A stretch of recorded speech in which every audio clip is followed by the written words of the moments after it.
इस चैप्टर को समराइज करेंगे। मैंने थोड़ा पैसेज दे रखा है, उस पर कुछ बेस्ड क्वेश्चंस हैं।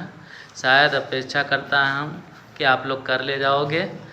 और लास्ट स्प्रिंग होता क्या है कि जो रैक पिकर्स टाइप के बच्चे होते हैं, कमज़ोर बिल्कुल पुअर बच्चे होते हैं, जो अपनी जीविका उपार्जन के लिए इधर उधर कूड़े कचरे के ढेर में कुछ न कुछ ढूंढते रहते हैं।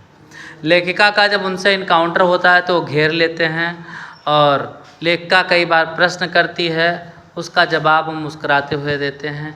लेखिका एक बार अपने ही प्रश्न पे झेंप जाती है कि क्या मेरा स्कूल जब बन जाएगा आप लोग आओगे। दोबारा जब बच्चे फिर सामना करते हैं, लेखिका जाती है तो ये सिंपली उत्तर दे देती है कि नहीं, अभी मेरा स्कूल नहीं बना है, इतनी जल्दी बेटा स्कूल नहीं तैयार होता है। तो क्योंकि इस तरीके की ढेर सारे प्रश्न और ढेर सारी उम्मीदें उन बच्चों ने झेल रखा था। लेखिका धीरे धीरे करके जो भी डाउन ट्रोडन टाइप के लोग हैं, सीमापुरी एक इलाका है जो दिल्ली के बाहरी छोर पे है, वहाँ बांग्लादेशी शरणार्थी बहुत ज़्यादा मात्रा में रह रहे होते हैं। उनकी स्थिति ये है कि वहाँ महिलाओं के लिए कोई प्राइवेसी नहीं, कूड़े कचरे के ढेर हैं, कोई ना तो ड्रेनेज है, ना रनिंग वाटर है और ना ही सीवेज है। इन सब के बावजूद वहाँ बहुत सारे बच्चे रह रहे हैं, बहुत सारे लोग रह रहे हैं। उनकी ये स्थिति होती है कि समय ऐसे चला जाता है, समाप्त हो जाता है और वो जीवन में अपने केवल एक छप्पर, अपने सर पर एक छप्पर रख पाते हैं, इसके सिवा बच्चों की कोई सुविधाओं को वो मुहैया नहीं करा पाते हैं। और फिर आगे चल के लेखिका इसमें फिरोजाबाद शहर के बारे में बात करती है, जहाँ पे लोग शीशे के उद्योग में छोटे छोटे बच्चे लिप्त रहते हैं। वहाँ पे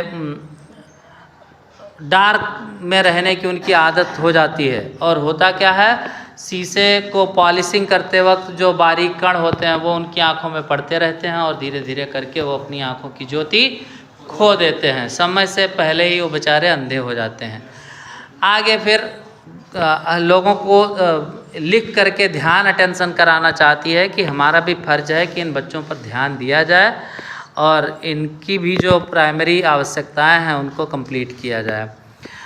तो ऐसे एक एक करके वो सबसे हाल चाल लेती है। आखिर में होता है कि लेखिका जब पूछती है कि आप ये किसी कोऑपरेटिव का सहायता क्यों नहीं लेते हो, तो उनका आंसर होता है क्योंकि हम लोगों में कोई लीडर नहीं है, और अगर ऐसा कोई करता है तो जो ब्यूरोक्रेसी है, पॉलिटिशियन हैं या पुलिस हैं, वो आकर के हमको रौब जमाते हैं और इल्लीगली संलिप्त करके हमको जेल में डाल देते हैं।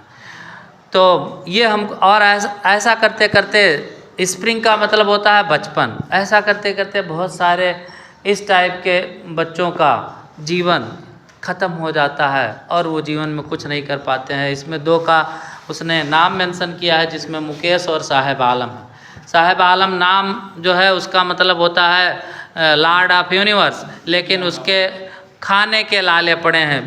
शाम को जब वही स्क्राउचिंग करता है गार्बेज को, तब थोड़ा बहुत मिलता है जो उसको बेच करके। और मुकेश जो है वो बड़ा होकर मोटर मैकेनिक बनना चाह रहा होता है।